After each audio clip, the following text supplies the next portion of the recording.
fois un monde dans lequel des gens d'une même planète étaient considérés différemment en fonction du pays d'où ils venaient. Un monde où des personnes étaient obligées de fuir pour leur survie mais n'avaient aucun endroit où aller. Les frontières de plus en plus fermées. Dans ce monde, on est responsable du lieu où l'on est. Mesdames, messieurs, cette histoire n'est malheureusement pas un conte de fées, mais une réalité. Il était une fois une jeune femme guinéenne, Peul, forcée par son père, très jeune, de se marier avec un homme bien plus âgé. Un homme violent, sans pitié. Encore une fois, ce n'est pas un conte de fées, mais une réalité. Pour sa survie, Amina fut contrainte de partir, laissant derrière elle son petit frère et sa toute jeune sœur. C'est le cœur déchiré qu'elle s'est enfuie. Elle s'est enfuie pour ne pas casser sa vie. Elle témoigne « Mon cœur saignait beaucoup car il y avait mon frère là-bas. Il y avait toute ma famille, il y avait mon papa. Malgré tout ce qu'il m'a fait, mon cœur saignait quand même. Je ne voulais pas les laisser, mais je n'avais pas le choix. » Diako, lui, est un Kurde syrien. Ce sont des récits tout simplement glaçants de survivants qui racontent, de manière très clinique, les tortures infligées par les milices supplétives de l'armée turque aux civils kurdes. Diako s'était promis de rester, coûte que coûte, mais lorsqu'une bombe est tombée sur l'école de ses enfants, il a décidé d'emmener sa famille le plus loin possible. Megreti, issue d'une minorité arménienne, a elle aussi été contrainte de tout abandonner. Jules était pilote de ligne dans son pays. Il avait même commencé la politique lorsqu'un coup d'État, le 8 février 2022, le força à disparaître. D'autres comme Kazal, Adia, Azi, Mubin, Mariam, Harem, Toana ont dû fuir, que cela soit pour des raisons économiques, crevant de faim dans leur pays, pour des raisons politiques, persécutés, étant en danger de mort, ou même pour des raisons environnementales. Le 19 mars 2018, la Banque mondiale a publié un rapport sur les migrants climatiques, le visage humain d'un dérèglement planétaire, dont elle estime le nombre à 143 millions en 2050. Nous ne pouvons pas continuer à ignorer. Après avoir quitté sa Guinée, Amina a dû entreprendre une grande traversée. Elle n'avait pas d'argent, personne pour la soutenir. Elle a d'abord fait un arrêt au Maroc, où elle a travaillé 1 an pour se payer le passage. Mais l'embarcation a fait naufrage. Elle raconte bouleversée avoir perdu 20 de ses compagnons de route. Mais Dieu l'a sauvée, dit-elle. Ce n'est que 5 mois plus tard qu'elle a pu traverser. Diako, accompagnée de sa femme et de ses enfants, a mis plus de 10 ans à rejoindre la France après avoir quitté la Syrie. Alternant entre marche et bateau, ils ont fait un long périple, cherchant simplement la paix. Tous sont différents. Exilés, apatrides, migrants, chaque personne emporte avec elle et porte en elle le fardeau d'une histoire passée et présente. Mais une fois arrivée, les difficultés ne sont pas terminées. Amina, elle, après avoir effectué de nombreuses procédures nécessaires, a pu recevoir une protection de l'État français par l'OFPRA dès sa première demande. Une chance, car cela n'arrive que très rarement. Pour la plupart, c'est un refus. Il faut donc faire recours auprès de la CNDA. Tous ont vécu l'horreur. Malgré cela, de nombreux exilés ne se voient jamais octroyer un titre de séjour. Pour Megreti et sa famille, il a fallu 10 ans. 10 ans de tentatives, 10 ans de pression, 10 ans de violence, avant d'avoir enfin le droit de rester sur notre territoire, avant d'avoir enfin le droit de vivre. Encore il y a 3 semaines à Grenoble, durant les vacances scolaires, une maman géorgienne avec ses 4 enfants a vu la police débarquer brutalement chez elle à 7h du matin. Ils avaient 30 minutes pour quitter les lieux. Les enfants étaient choqués, ils n'ont même pas eu le temps de prendre leur cartable, qu'ils étaient déjà à la rue. Mais je vous le demande, où est passée notre humanité ? Mais pire que cela, après s'être retrouvée à la rue, la famille doit vivre cachée, évitant les gares et centres-villes, dans la peur constante d'être arrêtés. C'est le cas de nombreux migrants en attente de leur titre de séjour. Au final, seulement 30% d'entre eux réussissent à l'obtenir. Car dans le cas contraire, ils seront envoyés dans des camps de rétention avec des conditions très dures avant d'être expulsés, renvoyés dans leur pays. Saviez-vous que la France a été condamnée à plusieurs reprises par la Cour européenne des droits de l'homme pour avoir enfermé des enfants en rétention? Mais où sont passées nos valeurs? Où sont passés les droits des enfants? Un enfant est un enfant. Un enfant n'est pas un criminel sous peine qu'il a voulu fuir son pays, rêvant d'une vie meilleure. A-t-il seulement le droit de rêver? De rêver d'être né autre part? Comme nous le chante Maxime Le Forestier, est-ce que les gens naissent égaux en droit à l'endroit où ils naissent? Que les gens naissent pareils ou pas? On ne choisit pas ses parents, on ne choisit pas sa famille, on ne choisit pas non plus les trottoirs de Manille.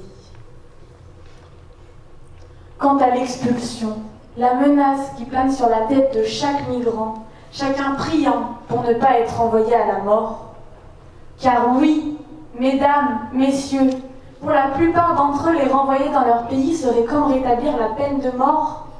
Quand on les met dans l'avion, on les renvoie vers une mort certaine. On les condamne à la peine suprême. Qui sommes-nous? Qui sommes-nous pour décider de l'avenir d'un de nos semblables? Oui, mais les étrangers nous envahissent. En sommes-nous certains? Loin des fantasmes d'une submersion migratoire, la France est l'un des pays où l'immigration est des plus faibles. D'après Statista, dans l'Union européenne, c'est Chypre qui reste le premier pays d'accueil rapporté à la population. En 2021, 464 réfugiés pour 10 000 habitants. Suivi par Malte, la Suède, l'Autriche et l'Allemagne, entre 180 et 250 réfugiés pour 10 000 habitants. La France se place seulement en 9e position avec 85 réfugiés pour 10 000 habitants.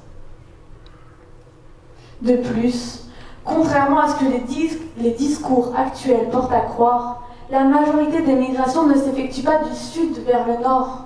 En réalité, seuls 37% des migrations dans le monde ont lieu d'un pays en développement vers un pays développé. Ceux qui fuient leur pays cherchent le plus souvent asile dans un pays voisin. Les Syriens en Turquie et au Liban, les Afghans au Pakistan et en Iran. J'aimerais aussi éclaircir un point avec vous.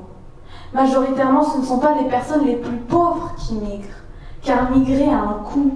Il faut financer le voyage, les papiers, les passeurs. La misère du monde n'a pas les moyens de migrer. En 2021, l'Union européenne a reçu près de 540 000 nouvelles demandes d'asile. Ça fait peur. En réalité, cela représente seulement environ 0,1% des 447 millions d'habitants de l'Union européenne. Ils demandent protection et presque un tiers d'entre eux sont des enfants. Oui, mais les étrangers volent les allocations des Français. Alors, attention, une personne en situation étrangère, en situation irrégulière, peut bénéficier d'une seule aide sociale, l'aide médicale d'État. Une couverture maladie limitée sous condition de faibles ressources. Les sans-papiers sont exclus de l'accès à toutes les autres prestations sociales dont nous disposons, même quand ils ont un travail et un employeur et quand ils payent les mêmes cotisations et impôts que les autres. Un des problèmes majeurs de ce système est l'interdiction pour les demandeurs d'asile de travailler tant qu'ils n'ont pas de titre de séjour. Les procédures peuvent prendre plusieurs années.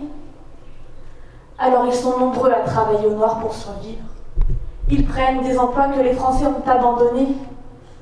Ils sont une main-d'œuvre particulièrement exploitable puisque sans existence légale. Ainsi, ils font fonctionner des pans entiers de l'économie à moindre frais et sont d'autant plus nécessaires aujourd'hui où de nombreux métiers sont sous tension. Les réfugiés ont eu le courage, la motivation de tout quitter, d'affronter les plus grands dangers. Ils n'ont qu'une envie, retrouver une vie normale. Ils ne demandent qu'à travailler.